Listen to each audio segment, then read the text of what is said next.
खबर बहुत अंदर की करी है। अखिलेश ने तैयारी होमवर्क भी किया है पूरा। सभा में सिर्फ इन नेताओं को ही मिलेगा टिकट। क्या होगा टिकट मिलने का फॉर्मूला? अखिलेश ने किया तय, चाचा शिवपाल ने भी लगाई मुहर। जानिए इस वीडियो में सब कुछ। इस बार अखिलेश ने ऐसी तैयारी की है जिसने अभी से बीजेपी खेमे में हलचल बढ़ा दी है, जबकि सपा नेताओं की भी टेंशन बढ़ गई है, क्योंकि अखिलेश ने इस बार टिकट देने का एक नया फॉर्मूला तैयार किया है, जिससे यूपी की सियासत का तापमान बढ़ना तय माना जा रहा है। भले ही चुनाव में अभी वक्त हो, लेकिन समाजवादी पार्टी ने अंदर खाने जिस तरह की तैयारी शुरू कर दी है, उसने विरोधियों की चिंता बढ़ा दी है। इस बार सभा का अंदाज बदला हुआ है। नारेबाजी और भावनात्मक राजनीति के बजाय गणित, आंकड़े और जमीनी पकड़ पर पूरा जोर है। खबर है कि पार्टी हर उस पहलू को तौल रही है जिससे सत्ता तक पहुंचने का रास्ता मजबूत हो सके।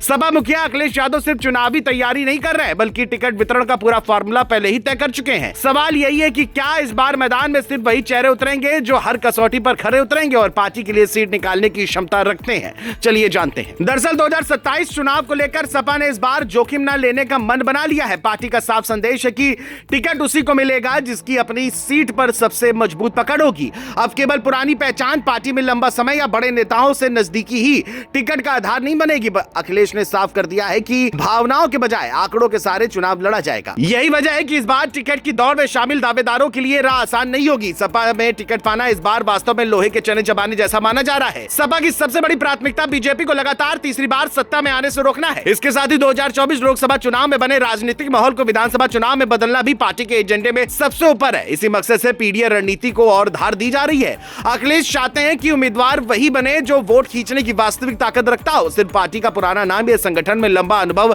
अब काफी नहीं होगा। सीट वही जीतेगा जो जमीन पर असर दिखाएगा और जनता के बीच भरोसा कायम कर सकेगा। सूत्रों की माने तो सपा इस बार हर विधानसभा सीट पर सर्वे कराने की तैयारी में है। इन सर्वे के जरिए यह परखा जाएगा कि किस दावेदार का जाति समीकरण सबसे मजबूत है और कौन सा नेता वास्तव में जनता के बीच सक्रिय है। सिर्फ कागजों पर मजबूत या सोशल मीडिया तक सीमित नेता अब टिकट की कतार में आगे नहीं रह पाएंगे। संगठन से जुड़ाव, क्षेत्र में मौजूदगी और सामाजिक पकड़, इन तीनों मानकों को एक साथ परखा जाएगा। अखिलेश का मानना है कि जो नेता जनता के बीच नहीं है वो चुनाव नहीं जिता सकता, चाहे उसका नाम कितना भी बड़ा क्यों ना हो। इस पूरी रणनीति में अखिलेश यादव खुद लगातार फीडबैक ले रहे हैं। वे पार्टी कार्यकर्ताओं, जिला स्तर के नेताओं और स्थानीय पदाधिकारियों से सीधा संवाद कर रहे हैं। सभा को पारंपरिक रूप से यादव और मुस्लिम वोट बैंक का समर्थन मिलता रहा है, लेकिन इस बार नजर उससे आगे की है। पिछड़ी जातियों और ब्राह्मण समाज को साधने पर खास ध्यान दिया जा रहा है। लोकसभा चुनाव में कुर्मी समाज से मिले समर्थन ने पार्टी को यह संकेत दिया है कि नए सामाजिक समीकरण बनाए जा सकते हैं। यही वजह है कि अब हर जातीय समीकरण को बेहद बारीकी से जोड़ा और परखा जा रहा है। पार्टी के भीतर यह चर्चा भी तेज है कि इस नए टिकट फॉर्मूले पर चाचा शिवपाल यादव की भी सहमति है। संगठन को मजबूत करने और पुराने ढर्रे से बाहर निकलने की